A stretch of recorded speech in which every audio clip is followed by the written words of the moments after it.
There's a picture of my XR the day I bought it. I was looking for quite a few months, actually, just looking for a low miles, preferably red tank. So I believe that was 2000 that they changed from white to red. Not real sure, might have been 99. So this is a 2002. And yeah, let's go see what it looks like now.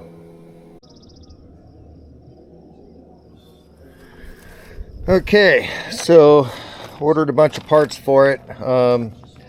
Originally, it had still the guy put a brand new back tire on it because I'm sure the old one was pretty much bald. It had the original front tire on it, original rims, of course, original spark plug. Had the original chain and sprockets. Everything was original. It had been ridden a little bit hard. I mean, in its short amount of time that, you know, as far as the hours go. But not bad. It starts up really good. No smoke.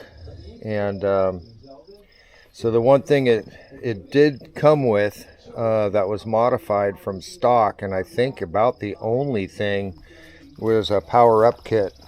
So it's got power up kit, has a bigger core right here in the exhaust, and then a few jets that come with it, main jet, pilot jet, needle, and then so what I did, so the front wheel, the bearing was gone. It was a little loose. Back wheel, a spoke was missing, and they just, you know, they didn't look all that great. So I bought these KKE rims. I did get the CNC rims, not the cast. So they were a couple $100 more. Came with a 49 tooth rear sprocket instead of the stock 45, and it was still a little high geared. So for the riding that I do, basically mostly woods riding, pretty tight stuff, so I put a 13 in the front. I've yet to ridden it with the 13. The two rides that I have on YouTube, well, this one and then the previous one, I rode with a 15, and then the 49, and it's just a little high.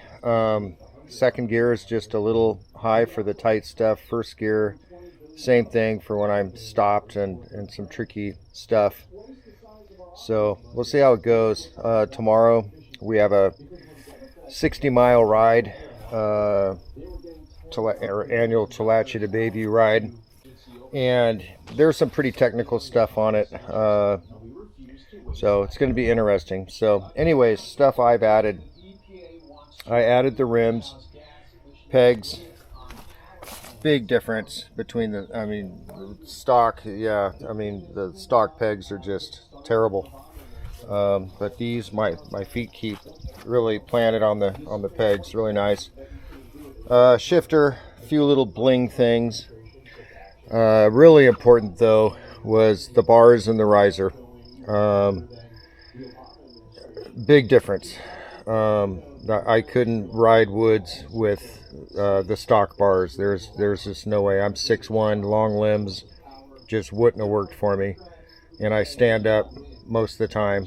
So, and then that kind of led to a little bit of a cluster here. So I had to keep the compression release. So that was really the only way I can mount it. Ridden it, doesn't get in the way, works good. First ride, I did not change out the original spark plug yet, and I did not adjust the valves, and I paid for it dearly. Bike laid down a few times, and I could not start this thing for nothing. So the only way we really got it started was downhill coasting, And then my friend Blind Lemon told me to shut off the gas, hold the compression lever in, and kick it over about 15 times, and then put everything back to normal, start it like normal, and it eventually started. It was still a pain, but it did start. So this last ride, and in this video, I went over the edge, spun a tire coming around a corner, going through a little creek, and I just went from straight, and it just headed me right and right off. Bike ended up upside down. I fell fine.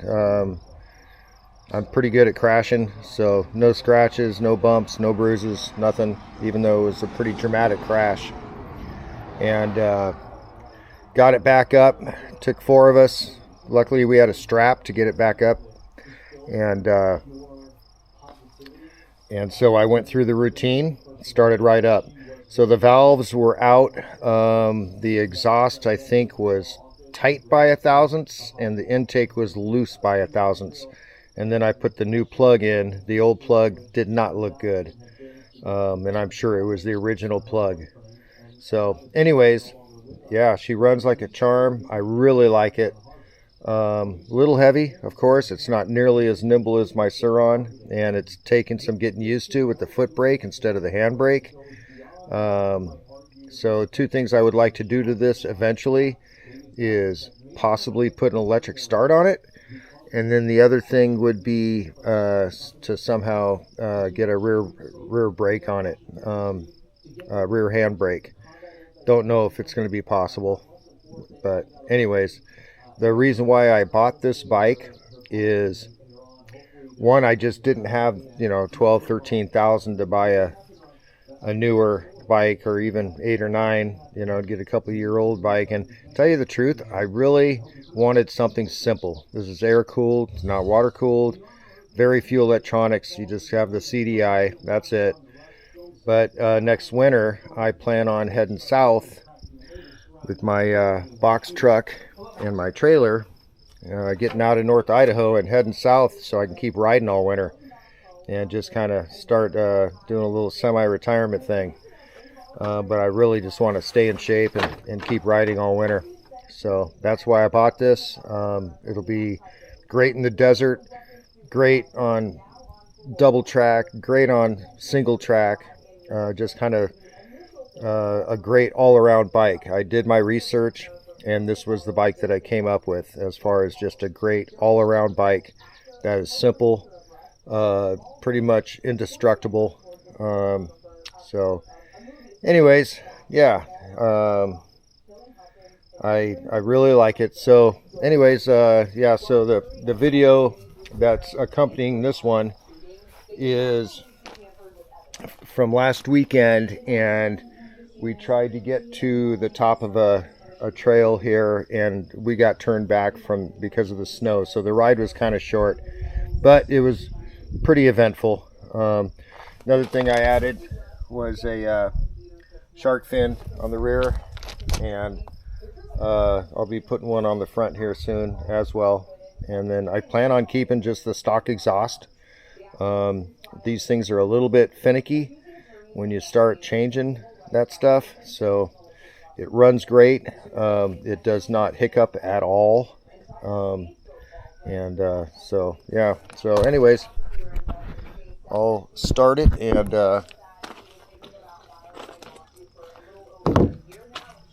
so it's completely cold. It's about, I don't know, 9-10 in the morning here, about 70 degrees.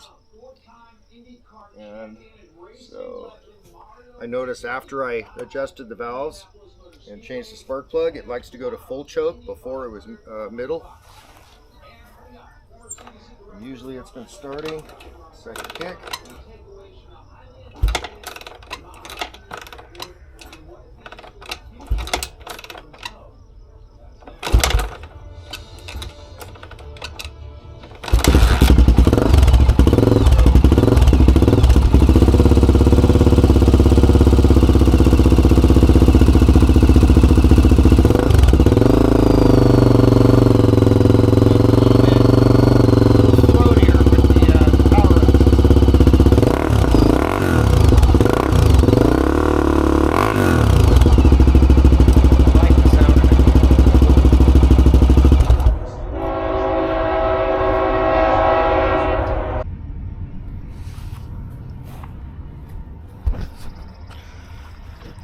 Okay, so a few other things that I put on it that I haven't mentioned, I forgot to mention, was one, the skid plate. It didn't have one. It did have a small dent on the cradle from previous owner, but nothing major. Second, of course, new tires. So I went with the same as my Sur-Ron. I went with the Bridgestone Battlecross. I believe it's the M31. And then on the rear, I went with the Kenda Ibex and super gummy. But supposedly it wears pretty good. Super sketchy on fire roads and on the street. It feels like you have a flat tire, but when you hit the single track, sucker grips like no other. So anyways, I think that is everything. So yeah, tomorrow 60 miles of single track. Monday I know I'm going to be laid out on the lazy boy, and I just hope it goes well. A little nervous. I haven't ridden a gas bike since 2010 on trails, so it'll be interesting, but it'll be a whole lot of fun. There's supposed to be about 50 of us showing up, and should be a blast. All right, let's get to the video from last week.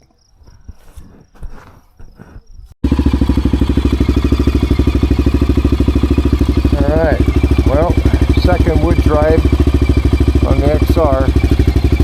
Got some new rims for it, new chain, new sprocket. It's a 49 tooth on the rear instead of the stock 45. Kept the same counter shaft, and did a valve adjustment, new spark plug, so hopefully I don't have the troubles I did last time restarting it after I lay it down, which is inevitable. So yeah, we'll see how it goes.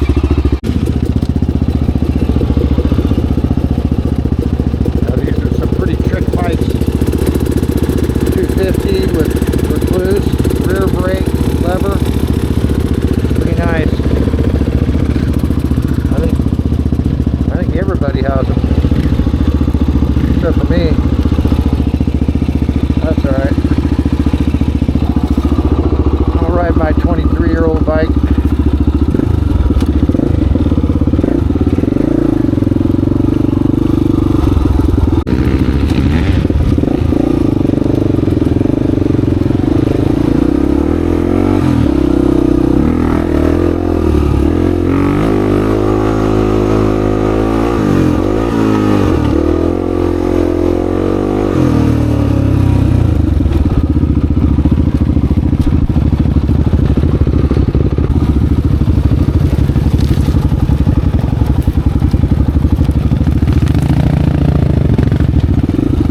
Alright, so Todd's wild idea about having fun, and I don't think it is, but he seems to think so. It's your harebrained idea, you go!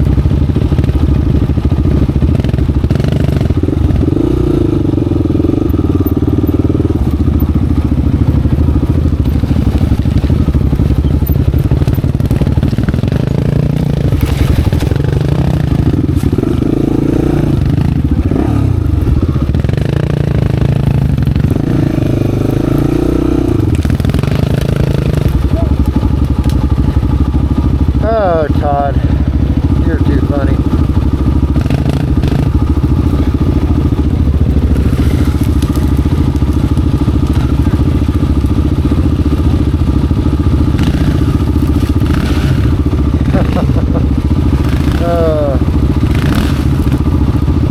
Kind of like working up a sweat.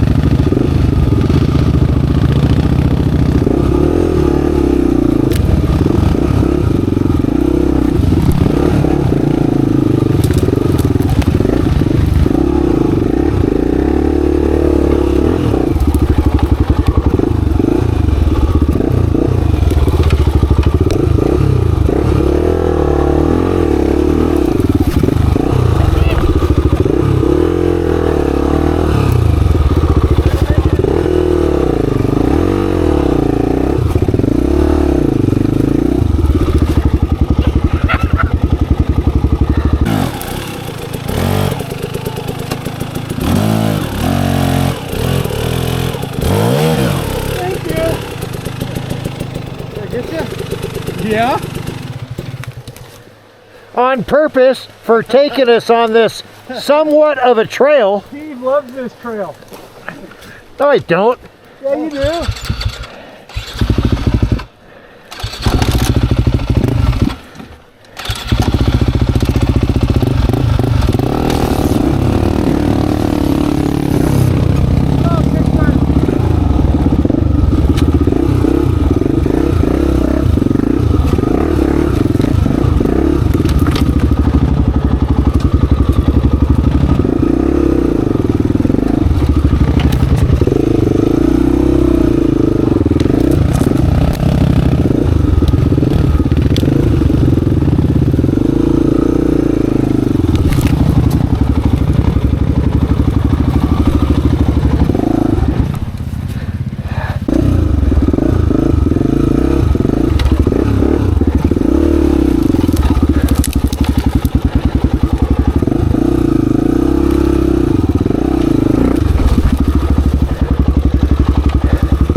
gear is going to be the gear for the trails. They need to just be a little lower. Second's a little too low. Third's a little too high.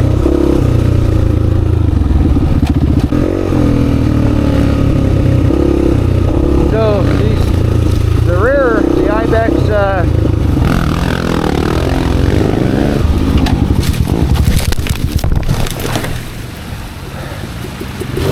hey!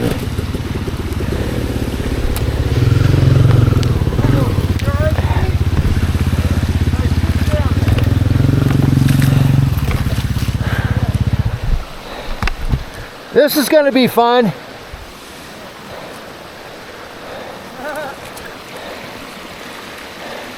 you go down there, Bob? Oh, I thought we were taking a hard right. Oh, we're taking it right. It's not that hard. Take our time. Alright. Let's think about this. Huh? Let's get you up and we can lower it right up this.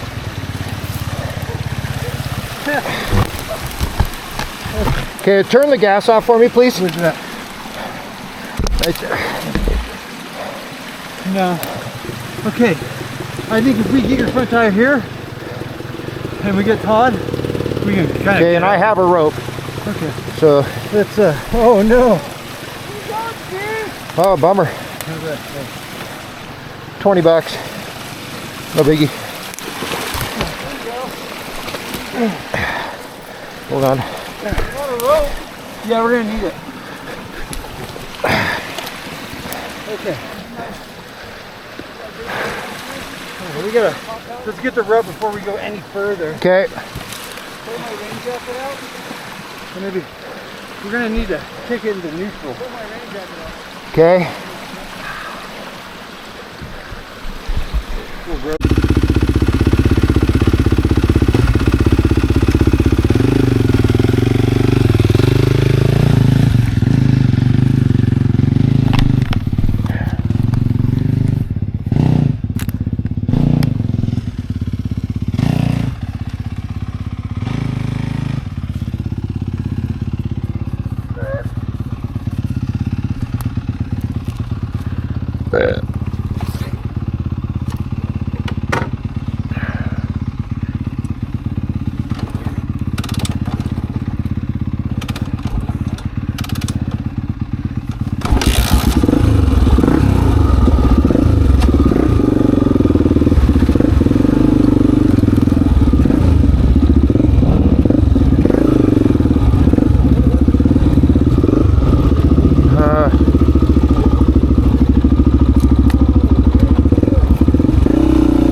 We're not gonna make it too much further. We're not gonna make it too much further. We'll just go as far as we can though. Well, fun day, but I'd say Todd was right. It wasn't ready yet. Can't believe it.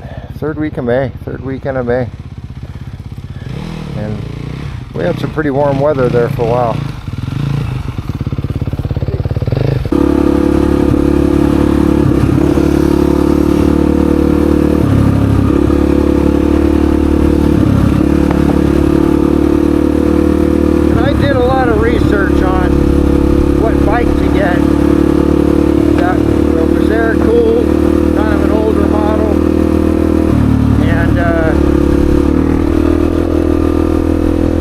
Everybody loves the XR400.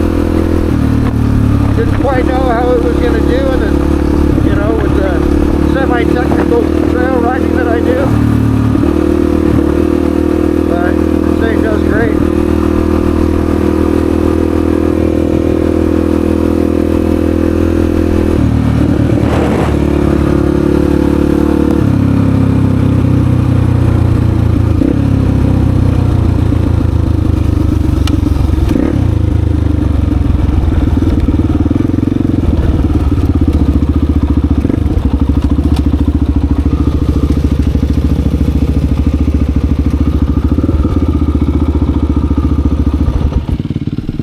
Alright, well, aloha, subscribe if you like these videos, and we'll see you on the next one. That'll be the 60-mile loop ride that we do, and I'll be on the XR.